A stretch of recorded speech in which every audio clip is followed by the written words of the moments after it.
ಸ್ನೇಹಿತರೆ, ಇದು election time. ರಾಜಕೀಯ ಲಾಭಕ್ಕಾಗಿ ಎಲ್ಲಾ ವಿಷಯಗಳಿಗೂ ಹೈಪ್ ಕೊಡೋದು ಸಹಜ. ಇನ್ನು ರಾಜಕಾರಣಿಗಳು ತಮ್ಮ ಪಕ್ಷಕ್ಕೆ ಮತಗಳನ್ನ ವಾಲಿಸಲು ಎಂತ ಕೆಲಸಕ್ಕೆ ಬೇಕಾದ್ರೂ ಇಳಿದು ಬಿಡ್ತಾರೆ. ಯಾರದ್ದಾದ್ರೂ ಪೆನ್ ಡ್ರೈವ್ ರಿಲೀಸ್ ಮಾಡಿಸ್ತಾರೆ. ಯಾರ ಮೇಲೆ ಬೇಕಾದ್ರೂ ಮಹಿಳೆಯರ ಮೇಲಿನ ದೌರ್ಜನ್ಯದ ಕೇಸನ್ನ ಹಾಕಿಸ್ತಾರೆ. ಕೆಲವೇ ದಿನಗಳ ಹಿಂದೆ ಹುಬ್ಬಳ್ಳಿ ನೇಹಾ ಪ್ರಕರಣ ರಾಜ್ಯದಲ್ಲಿ ಕೋಲಾಹಲವನ್ನು ಸೃಷ್ಟಿ ಮಾಡಿತ್ತು. ಆರೋಪಿ ಫಯಾಜ್ ವಿರುದ್ಧ ಪ್ರತಿಭಟನೆಗಳು ಜೋರಾಗಿ ಇದ್ವು. ಎಲ್ಲಾ ಪಕ್ಷಗಳ ರಾಜಕೀಯ ನಾಯಕರು ನೇಹಾ ಮನೆಗೆ ಭೇಟಿ ನೀಡಿ ಅವರ ತಂದೆಗೆ ಸಾಂತ್ವನವನ್ನ ಹೇಳುವ ಕೆಲಸವನ್ನ ತಮ್ಮ ರಾಜಕೀಯ ಲಾಭಕ್ಕಾಗಿ ಮಾಡಿಕೊಂಡ್ರು. ಫಯಾಜ್ನನ್ನ ಬಂಧಿಸಿ ಆತನನ್ನ ತನಿಖೆಗೆ ಒಳಪಡಿಸುವ ಹೊತ್ತಿಗೆ ರಾಜ್ಯದಲ್ಲಿ ಪ್ರಜ್ವಲ್ ರೇವಣ್ಣನವರ ಪೆನ್ ಡ್ರೈವ್ ಪ್ರಕರಣ ಭುಗಿಲೆದ್ದಿತ್ತು. ಈ ಪ್ರಕರಣ ತೀವ್ರ ಸ್ವರೂಪವನ್ನ ಪಡೆಯುತ್ತಿದ್ದಂತೆ ಪ್ರಜ್ವಲ್ ರೇವಣ್ಣ ವಿದೇಶಕ್ಕೆ ಹೋಗಿ ತಲೆಮರೆಸಿಕೊಂಡ್ರು. ಅವರ ವಿರುದ್ಧ ದೂರುಗಳು ಸಹ ದಾಖಲಾಗಿ SITಯನ್ನ ಸಹ ರಚನೆ ಮಾಡಲಾಯಿತು. ವಿದೇಶದಲ್ಲಿ ಕುಳಿತಿದ್ದ ಪ್ರಜ್ವಲ್ ರೇವಣ್ಣ ತಮ್ಮ ವಕೀಲರ ಮುಖಾಂತರ 7 ದಿನಗಳ ಕಾಲಾವಕಾಶವನ್ನು ಕೇಳಿ ಕೋರ್ಟ್ ಮೊರೆ ಹೋದ್ರು. ಈಗ ರೇವಣ್ಣನವರನ್ನ ಮನೆಯ ಕೆಲಸದವಳನ್ನ ಅಪಹರಿಸಿದ ಆರೋಪದ ಮೇಲೆ ಪೊಲೀಸ್ ಕಸ್ಟಡಿಗೆ ತೆಗೆದುಕೊಳ್ಳಲಾಗಿದೆ. ರೇವಣ್ಣನವರ ಮನೆಯಲ್ಲಿ ಕೆಲಸ ಮಾಡುತ್ತಿದ್ದ ಕೆಲಸದಾಕೆ ನಾಪತ್ತೆ ಆಗಿದ್ದಳು. ಆಕೆಯ ಮನೆಯವರು ಇದರ ವಿರುದ್ಧ ದೂರನ್ನ ನೀಡಿದ್ದರು. ಪೊಲೀಸರು ಆಕೆಯನ್ನ ಹುಡುಕುವ ಪ್ರಯತ್ನಕ್ಕೆ ಮುಂದಾದಾಗ ರೇವಣ್ಣನವರ ಗೆಸ್ಟ್ ಹೌಸ್ ನಲ್ಲಿ ಆಕೆ ಪತ್ತೆಯಾಗಿದ್ಲು. ಇದರಿಂದ ವಿಚಾರಣೆಗಾಗಿ ರೇವಣ್ಣನವರನ್ನ ಪೊಲೀಸ್ ಕಸ್ಟಡಿಗೆ ತೆಗೆದುಕೊಳ್ಳಲಾಗಿದೆ.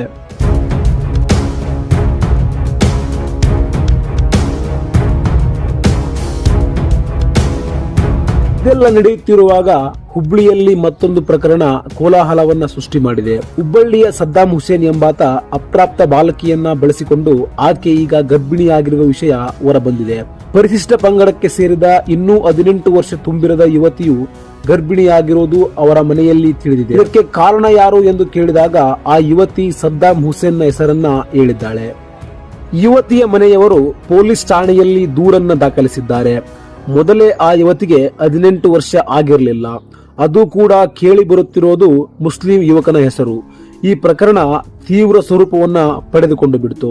ಕಂಪ್ಲೇಂಟ್ ದಾಖಲಾದ ಕೂಡಲೇ ಪೊಲೀಸರು ಸದ್ದಾಂನನ್ನ ಬಂಧಿಸೋಕೆ ಹೋದ್ರು.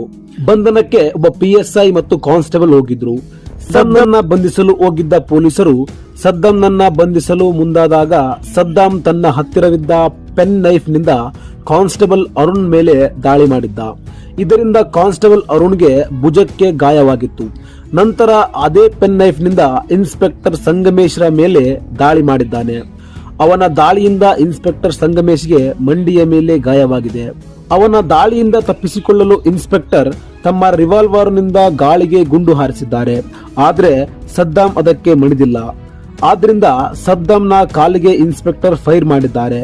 ನಂತರ ಅವನನ್ನ ಹಾಸ್ಪಿಟಲ್ಗೆ ದಾಖಲು ಮಾಡಲಾಗಿದೆ. ಬಂಧನಕ್ಕೆ ಬಂದ ಪೊಲೀಸರ ಮೇಲೆ ದಾಳಿ ಮಾಡಿದ್ದಾನೆ ಅಂದ್ರೆ ಅವನು ಆ ತಪ್ಪು ಮಾಡಿದ್ದಾನೆ ಅನ್ನೋದಕ್ಕೆ ಯಾವುದೇ ಅನುಮಾನ ಇಲ್ಲ.